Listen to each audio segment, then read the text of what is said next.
क्या महिलाओं की ख्वाहिशें फालतू होती हैं? इस बार हमारी शादी की 25वीं सालगिरह है। मेरी दिली ख्वाहिश है कि हम इस बार कोई घर पर आयोजन करें। घर में पहले कीर्तन कर लें और फिर शाम को सबका खाना करें। रात को जब सब खाना खाने के बाद साथ में बैठें तो विनीता जी ने अपने मन की ख्वाहिश को अभिव्यक्त किया। अरे विनीता, शाम को हम चारों बाहर खाना खाने चले जाएंगे। और कुछ क्या करना है? विनीता जी के पति सुमित जी बोले, हर बार जन्मदिन और सालगिरह हम चारों ऐसे ही बाहर खाना खाकर तो ही मनाते हैं। मेरा मन है इस बार सबको बुलाने का। हम और लोगों के यहाँ आयोजनों पर जाते रहते हैं, पर कितने साल हो गए हमने कोई आयोजन नहीं किया। मेरी भी ख्वाहिश है कि मैं दूसरों को अपने किसी आयोजन पर बुलाऊं। विनीता जी ने जिद की, अरे कुमुद की पढ़ाई पूरी होने वाली है और फिर इसकी नौकरी लग जाएगी। फिर इसके लिए रिश्ता देखेंगे और इसका विवाह करेंगे। तब हम करेंगे ना बड़ा आयोजन। तो अभी क्यों खर्चा करना फालतू का? सुमित जी अपनी बड़ी बिटिया कुमुद की ओर देखते हुए बोले, उसमें तो अभी 2 साल हैं। मुझे अपने लिए कुछ करना है। बूढ़ी हो गई, बच्चों का और नाते रिश्तेदारों का सोचते हुए और करते हुए और खर्ची का हिसाब करते हुए मैं अब अपने लिए कुछ करना चाहती हूँ। और मेरी खुशी के लिए कोई खर्चा करना पड़े तो वह आपके लिए फालतू हो गया है। बस यही हैसियत है क्या मेरी? विनीता रुष्ट होकर बोली, अरे तुम बात को कहाँ से कहाँ लेकर जा रही है? बेटी की शादी के लिए बचत करना चाहिए हमें। मैं तो बस यही कहना चाह रहा था कि जो खर्चे टल सकते हैं वह टाल देते हैं। सुमित जी बात संभालने की कोशिश करते हुए बोले, टल तो महंगा हीरो का सेट भी हो सकता था, उसे भी कैंसिल कर सकते थे।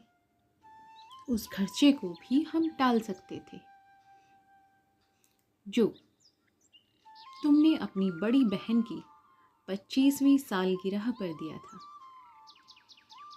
मैं तुमसे हीरो का सेट तो नहीं मांग रही हूँ। छोटी सी भी ख्वाहिश पूरी नहीं कर सकते मेरी? विनीता जी नाराजगी जताते हुए बोली, भाई हूँ मैं उसका, क्या उसकी तरफ मेरी कोई जिम्मेदारी नहीं बनती? तुम्हें तो मेरी जिम्मेदारियां निभाने में मेरा साथ देना चाहिए। सुमित जी ने अपना पक्ष रखा।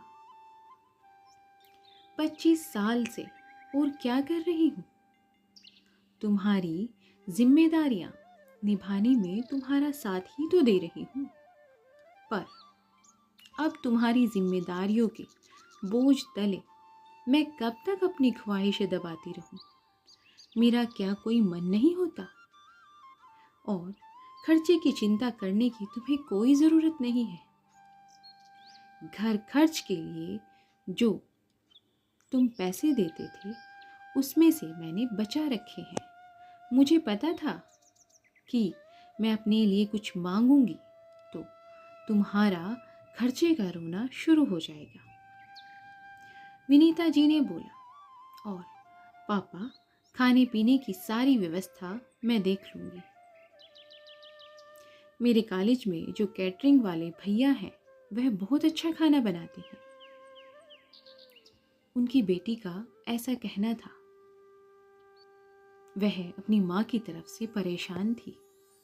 पापा, इस बहाने सब नाते रिश्तेदारों से मिलना हो जाएगा। बहुत समय हो जाता है सबसे मिले हुए, मान जाइए ना, कुमुद भी बोली। हाँ पापा, रोज़मर्रा की ज़िंदगी जीते जीते भी बोरियत आ गई है।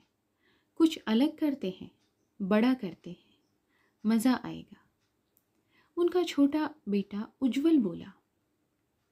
अब जब तुम सब मान ही चुके हो तो कर लेते हैं। अपनी सहमति देते हुए सुमित जी बोले।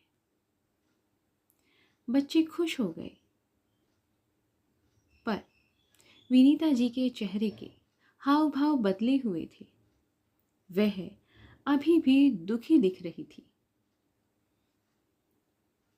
जब सुमित जी और विनीता जी अपने कमरे में सोने गए तो सुमित जी ने विनीता जी से पूछा, अब तो मैंने हामी भर दी है, अब क्यों उदास लग रही हो? ड्रेसिंग टेबल की कुर्सी पर बैठ शीशे में अपने पति की ओर देखती हुई विनीता जी बोली, हम औरतें अपना पूरा जीवन अपने परिवार के नाम कर देती हैं। हर पल सबकी खुशियों का ध्यान रखती हैं।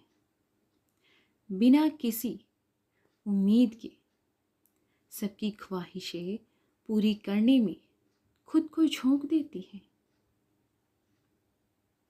वैसे तो कोई हमारी खुशी और ख्वाहिश की ओर ध्यान नहीं देता, पर यदि कभी हम अपनी खुशी और ख्वाहिशों की ओर सबका ध्यान आकृष्ट करने की कोशिश करते हैं तो उस ख्वाहिश को पूरा करने वाला खर्च फालतू लगने लगता है। अगर मैं नहीं कहती कि मेरे पास बचत के पैसे हैं तो तुम कौन सा हामी भरते? पहले तो अपने माता पिता और बच्चों का हवाला देकर तुमने मेरी नौकरी छुड़वा दी, मुझे अपने अधीन बना लिया और फिर मेरे खर्चे तुम्हें फालतू लगने लगे। घर खर्च को ध्यान में रखते हुए मैंने कभी अपनी कोई ख्वाहिश नहीं रखी, मन मार कर जीती रही। पर क्या उस त्याग का 25 साल में यही मूल्य मिलेगा मुझे? सच कहूं, अब मेरा मन नहीं हमारी 25वीं सालगिरह इस तरह मनाने का। आज अपनी बातों से जैसे तुमने मेरा दिल तोड़कर मेरी ख्वाहिश कुचल दी, वैसे ही हमेशा बिना तुम्हें पता लगे मैं अपनी ख्वाहिशें खुद ही कुचलती रही। अपनी बहन को हीरो का हार देने के लिए तुम्हारे पास पैसे हैं, पर अपनी बीवी जो तुम्हारी खुशियों के लिए ही जीती आ रही है, उसकी ख्वाहिश के लिए तुम्हारे पास पैसे नहीं हैं। बहुत ठेस पहुंचाई है आज तुमने मुझे बहुत ठेस पहुंचाई है। सुमित जी विनीता जी की बातें सुनकर निशब्द हो गए। वह उठकर उनके पास गए और विनीता जी के कंधे पर हाथ रखते हुए बोले, मुझे माफ़ कर दो, मैं तुम्हारे त्याग को समझ ही नहीं पाया।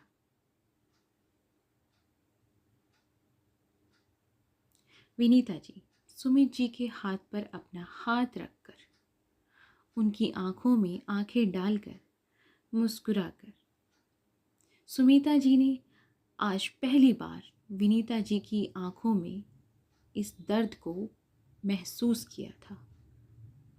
उन्होंने मन ही मन यह प्रण किया कि अब वह विनीता जी के साथ और अन्याय नहीं होने देंगे। अगले ही दिन सुबह नाश्ते की टेबल पर सुमित जी बच्चों के साथ बैठकर सालगिरह मनाने की योजना बनाने लगे। विनीता जी सब भूल कर, दिल से गिला शिकवा निकाल कर योजना की बातों में अपना योगदान देने लगी।